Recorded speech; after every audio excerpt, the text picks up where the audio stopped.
Assalamualaikum warahmatullahi wabarakatuh. Oke, ketemu lagi kita dalam pembelajaran bahasa Indonesia. Spesial kali ini kita akan mempelajari salah satu teks yang sebenarnya itu diajarkan di kelas 8 semester kedua. Nah, tapi karena ada beberapa hal, nah itu ternyata muncul di kisi-kisi penilaian akhir semester pertama, tetap tapi untuk kelas 8. Nah, karena kemarin mungkin belum sempat untuk membagikan informasi tentang materi ini, belum sempat membagikan contoh-contoh teks ini, maka kali ini akan saya sampaikan beberapa poin penting dari salah satu bab di bahasa Indonesia kelas 8, yaitu teks persuasi. Nah, kita nanti akan mempelajari apa itu persuasi, kemudian ciri-cirinya bagaimana ya, kemudian strukturnya bagaimana, dan nanti ada contoh teks persuasi, serta yang paling penting kalian bisa menganalisis apa tujuan teks persuasi itu ditulis. Oke, nah kita mulai yang pertama, apa saja yang akan kita pelajari di dalam video kali ini nanti. Yang pertama adalah pengertian teks mengenai apa itu persuasi, kemudian ciri teks persuasi, jenis teks persuasi, struktur teks persuasi, dan yang terakhir tentu saja dalam sebuah teks pasti selalu mempunyai ciri bahasa atau unsur kebahasaan. Oke, langsung saja kita mulai dari pengertian persuasi. Nah, seperti yang pernah kita pelajari tentang kalimat ya, kalimat persuasi, kalimat argumentasi, kalimat deskripsi, ya kalimat definisi. Nah, itu kan salah satu kalimat yang biasa digunakan adalah kalimat persuasi. Ternyata di dalam persuasi itu juga ada teksnya. Nah, ini pengertiannya. Persuasi merupakan teks yang digunakan untuk membujuk atau mengajak orang lain untuk ikut pemikiran atau tindakan kita. Jadi untuk mengikuti pemikiran kita atau mengikuti tindakan kita ya. Teks ini ditulis untuk meyakinkan orang lain, pembaca ya. Orang lain itu maksudnya pembaca, bahwa pendapat, gagasan, dan ide yang dituliskan terbukti benar sehingga layak untuk diikuti. Nah, itu yang menjadi pengertian teks persuasi ya. Jadi kita berusaha untuk membagikan sesuatu, membagikan pemikiran kita kepada orang lain agar orang lain itu terbujuk dan nantinya mengikuti apa yang kita yakini itu. Nah, itulah yang disebut dengan persuasi. Namanya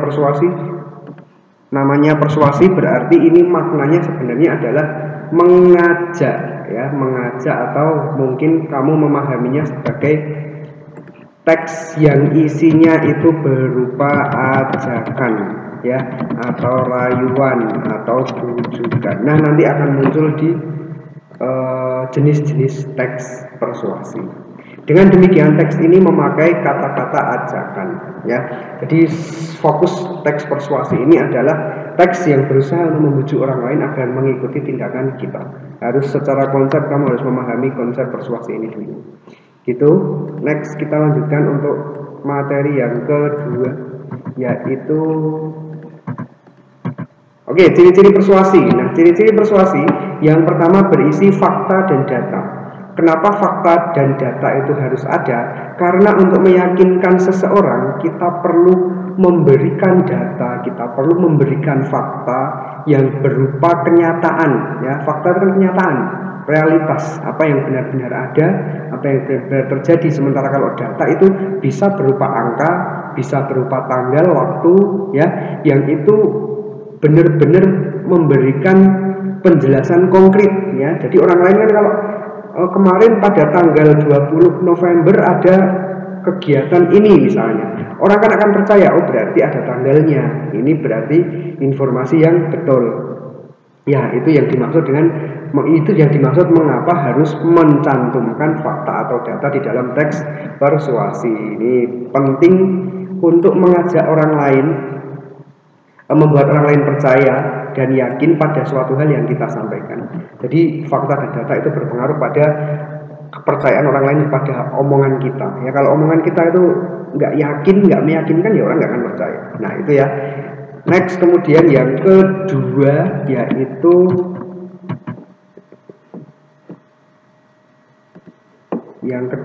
setelah data dan fakta adalah Nah, yang kedua adalah menggunakan kata ajakan. Nah, jadi kata ajakan di sini yang dimaksudkan adalah kalau gampang secara gampang kata ajakan itu ya ayo, mari. Tapi kan tidak harus seperti itu. Kalau itu kata ajakan yang tersurat. Kalau misalnya saya mau mengajak orang untuk membuang sampah di tempatnya, di tempat sampah, ajakannya kan nggak harus ayo buang sampah di tempatnya, nggak harus seperti itu, tapi bisa jadi sebaiknya kita mulai menjaga kebersihan, sebaiknya kita mulai menjaga diri dari lingkungan, dari segala macam penyakit, maka kita perlu memulainya dengan membuang sampah di tempat sampah. Itu contoh kalimat ajakan yang nantinya akan banyak kamu temukan dalam teks persuasi. Yang ketiga, ciri ketiga yakni meyakinkan dengan santun. Nah, ingat selalu seperti iklan ya, persuasi itu sama seperti iklan, berusaha untuk mengajak, berusaha meyakinkan orang, berusaha meyakinkan pembeli, tapi harus dengan santun, tidak boleh menjelek-jelekan. Misalnya kamu mau membuat persuasi tentang sebuah produk yang kamu anggap bagus, ya kamu tidak boleh menjelek-jelekan produk yang lain. Nah, itu ya kunci dari teks persuasi. Ciri-cirinya ada 3 ini. Oke, kita lanjutkan dengan jenis teks persuasi. Apa saja jenis-jenis teks persuasi? Ternyata persuasi itu dalam ketika orang mengajak atau membuat persuasi itu ada beberapa jenis. Nah, ini ada saran, kemudian ada ajakan, ada arahan, dan ada pertimbangan. Saran itu merupakan pendapat yang digunakan untuk mempertimbangkan baik buruknya. Jadi kalau misalnya ada temanmu yang minta saran, nah kamu pasti akan mengarahkan untuk A, B, C. Nah, itu kan kamu sama dengan menuntun atau mengajak orang itu untuk mengambil jalan A. Misalnya, saya tuh bingung bagaimana ya caranya untuk belajar yang efektif agar saya bisa mudah menyerap ilmu.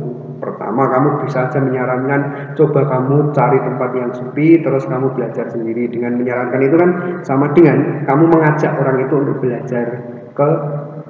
belajar dengan suasana yang sepi tadi. Ajakan, kalau ini ajakan jelas ya, dengan tersirat maupun tersurat. Dengan tersurat misalnya, ayo, mari. Nah, itu dengan tersurat. Kalau tersirat ya tadi.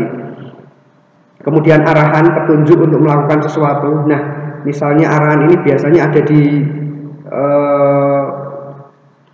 poster cuci tangan misalnya. Itu kan arahan, mengarahkan.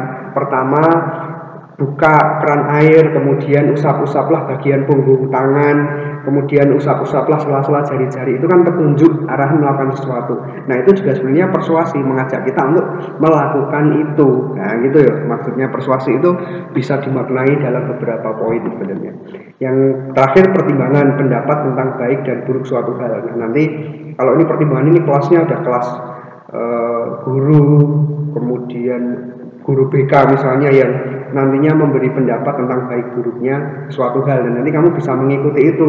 Oh, ternyata menurut Pak Guru ini apa yang akan saya ambil, apa langkah yang saya ambil ini salah, berarti saya harus memilih langkah yang lain gitu misalnya. Nanti kalau ini mungkin di kelas 9 galau untuk menentukan masa depan mau SMA apa SMK, nah itulah pertimbangannya. Nanti kamu akan dijelaskan untuk mengajak ke arah mana langkahmu akan kamu ambil. Gitu ya untuk jenis-jenis persuasi.